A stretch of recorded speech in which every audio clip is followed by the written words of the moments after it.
ప్రాంతం గుర్తించి ఈ వర్షాలు పడకుండా ముందు ఎండాకాలం అయితేనే తీయచ్చు, వర్షాకాలం తీయరాదు. ఈ తీయకపోవడంతో ఏమవుతుందని చెప్పంటే ఈ నీళ్లు నిండి ఇళ్లకు మొత్తం లోతడు రాకపోవడము, నిండిపోవడము, ఇంట్లోకి మూర్తి నీరు రావడం సమస్య ఏర్పడుతుంది. ఈ కొత్తగా చైర్మన్ ఏర్పడంతో ఈ సమస్యలన్నింటినీ గుర్తించి అడ్వాన్స్గా చేయడంతో ఇక్కడ ఉన్న స్థానికంగా ఉన్న వాళ్ళందరూ కూడా బాగా ఇబ్బంది లేకుండా సమస్యలు పరిష్కరించినందుకు ఈ వార్కర్ తరఫున మీకు ధన్యవాదాలు కృతజ్ఞతలు. ఇలాంటి సమస్యలు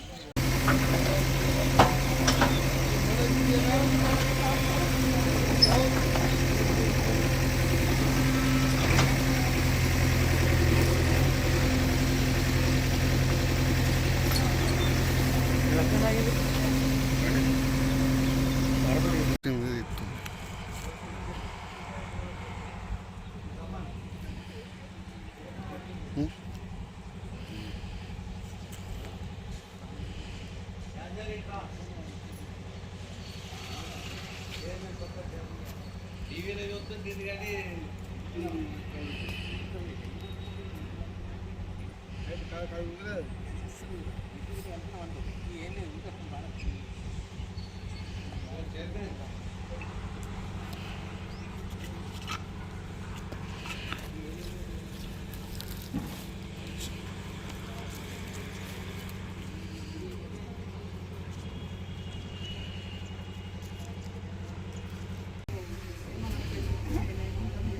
ఏమంటారంటే మీకే ఇబ్బంది అవుతుంది. చెప్తాము కానీ వాళ్ళు వినట్లేదు కదా.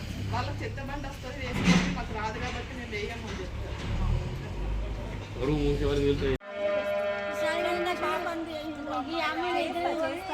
అది వాళ్ళని ఫస్ట్ ఓనర్లని మనం ఒప్పించి మాట్లాడి చెయ్యాలి. వాళ్ళ దాంట్లోకి వెళ్ళిపోతేనే మీకు వెళ్తుంది మూడు బయటికి.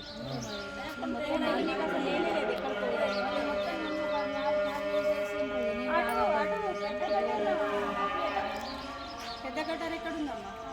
అటు ఉందా? రివర్స్లోనా? చూస్తా, అది అటు వెళ్ళిరు కదా, అటు పోయి చూస్తాను.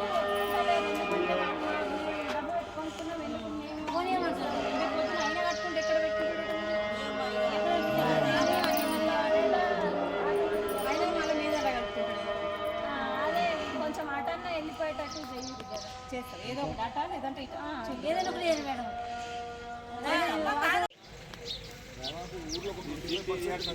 తీయడంతో వాటర్ ఫ్రీగా వెళ్ళిపోతుంది. సిల్ట్ తీయకపోతే ఏంటంటే పైకి ఎక్కి వారి ఇళ్లకు చేరడం ఊరికి ప్రాబ్లం ఏర్పడుతుంది. నిన్న 25వ వార్డు ప్రజలు నాయకులు వచ్చి రిప్రజెంటేషన్ ఇవ్వడం జరిగింది. సో అది దృష్టిలో పెట్టుకొని ఈరోజు పొద్దున్నే ఇక్కడికి రావడం జరిగింది. ఎందుకంటే ఇది లోతట్టైన ప్రాంతం కాబట్టి మనకు వర్షాకాలం వస్తే ఇక్కడి నుంచి ప్రజలు వెళ్ళలేని పరిస్థితి ఉంది. దాని గురించి ముందే ఆలోచించి ఎండాకాలంలోనే ఇది ఇప్పుడే క్లీన్ చేపిచ్చేస్తే రాబోయే వర్షాకాలంలో ఎలాంటి ప్రాబ్లమ్స్ ఉన్నాయని ఇప్పుడే దీన్ని క్లీన్ చేయడం జరిగింది. ఇంతకుముందే జేసీబీ చేపిచ్చేసినాం. జేసీబీ వెళ్ళలేని చోటికి మాన్యువల్గా లేబర్ని పెట్టించేసి పనులు చేపించడం జరుగుతుంది.